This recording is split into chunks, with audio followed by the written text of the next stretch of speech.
Thanks for watching.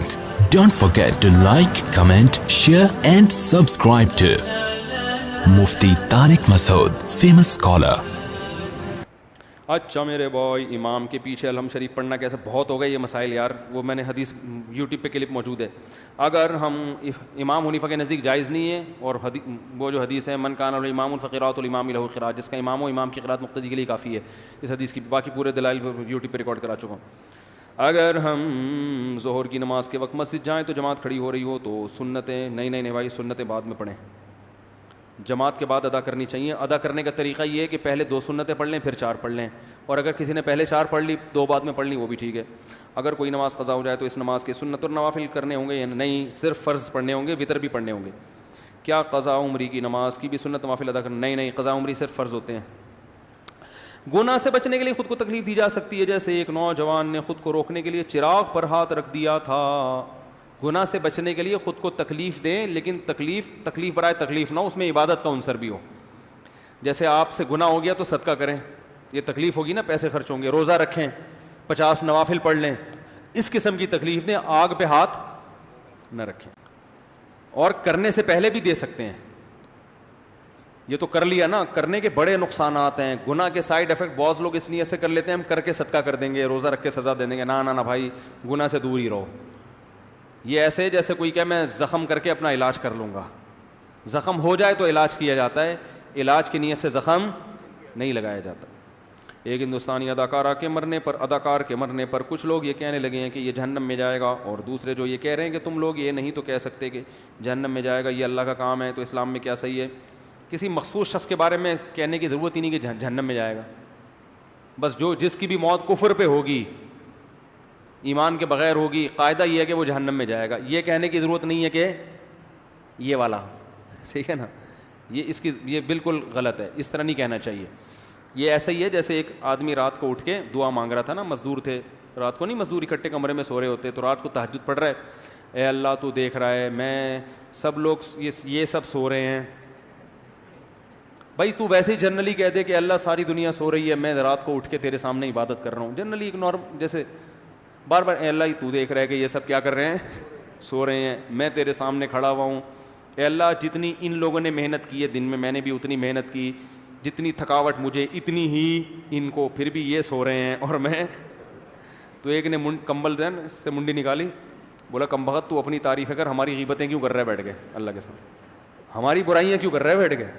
تو بس generally بول دو بھائی جو ایمان کے بغیر موت ہے وہ بری موت، جہنم میں جائے گا. باقی یہ بول رہے ہیں کہ یہ والا جائے گا، یہ تو خام خامے پھڈے والی بات ہو گئی نا. نکاح کے بعد بیوی کے نام کے ساتھ شوہر کا نام لگے گا یا لڑکی کے والد کا؟ میں نے علماء سے سن شادی کے بعد بھی لڑکی کے نام کے ساتھ اس کے والد کا نام لگے گا.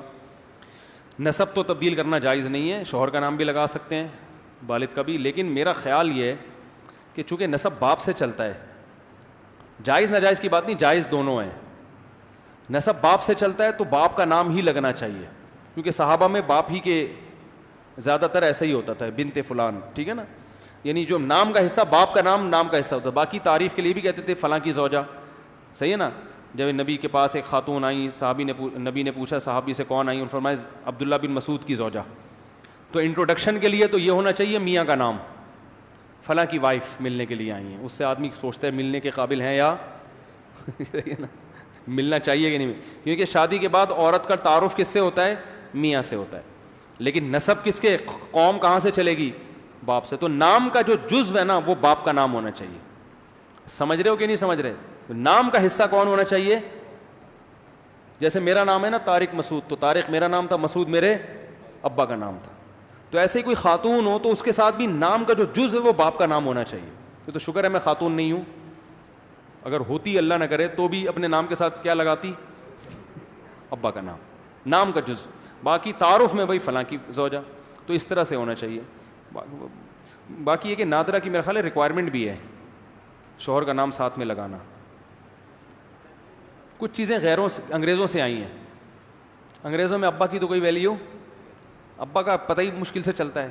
میاں کا کاغذ میں لکھا ہوا ہے، شادی ہوئی تھی تو پتہ چلا تھا. تو تھوڑے سے اس سے بھی مسائل کھڑے ہوتے ہیں. اگر فرض نماز بیٹھ کر پڑھ لی، انگریزوں میں تو کاسٹ ہی چینج ہو جاتی ہے. جیسے پٹھان کی شادی، خان کی شادی ہوئی نا کہیں ارائی سے، تو وہ وائف شوہر کا جو خاندان ہے وہ وائف کو دیتے ہیں, حالانکہ خاندان تو بہرحال کہاں سے چلتا ہے بھائی, شوہر اگر سید نہیں ہے, بیوی سید ہے, تو بیوی پھر بھی سید رہے گی چاہے وہ غیر سید میں شادی کرے, کیونکہ باپ کیا تھا, سید تھا نا. تو نسب کہاں سے چلتا ہے بھائی, باپ سے, کیونکہ بلڈ تو وہ ہے نا. اگر فرض نماز پڑھ بیٹھ, ہاں شریعت نے پھر میاں کو یہ پروٹوکول دیا کہ اولاد جو ہوگی اس عورت سے وہ تمہاری طرف منسوب ہوگی, ماں کی طرف منسوب. بولو نا بھائی, تو شوہر کہہ سکتا ہے نا میں پھر کس کام کا, سارے تو ابا کو بنا دیا, میں بھائی تمہارے اولاد ہوگی تو وہ تمہاری طرف منسوب ہوگی. صحیح ہے نا. اگر فرض نماز پڑھ کر بیٹھ کر پڑھ لی تو نماز نہیں ہوگی, تو کیا اگر نہیں تو جتنی نمازیں بلا عذر جو نمازیں بیٹھ کے پڑھی ہیں دوبارہ لوٹانی پڑیں گی. مصلحتاً جھوٹ بول سکتے ہیں, مصلحتاً جھوٹ نہیں بول سکتے, جھوٹ بولنا حرام ہے, ناجائز ہے. البتہ کوئی ظلم کر رہا ہو, قتل کا اندیشہ ہو, یا کوئی وہ ظالم ہے, تو پھر جھوٹ بول کے جان بچانا جائز ہے. ہندوستان پاکستان کے جب فسادات ہو رہے تھے نا, جب ہجرت کر کے آ رہے تھے, تو ہماری دادی کی بہن تھیں, وہ اپنے معذور بیٹے کو لے کر آ رہی تھیں, تو وہ کہیں سکھوں نے دھاوا بول دیا تھا نا, تو اس وقت کوئی ان کو جھوٹ بولنا پڑا تھا بیٹے کی جان بچانے کے لیے. تو اس طرح کی کیفیات بعض دفعہ نہیں ہوتی ہیں.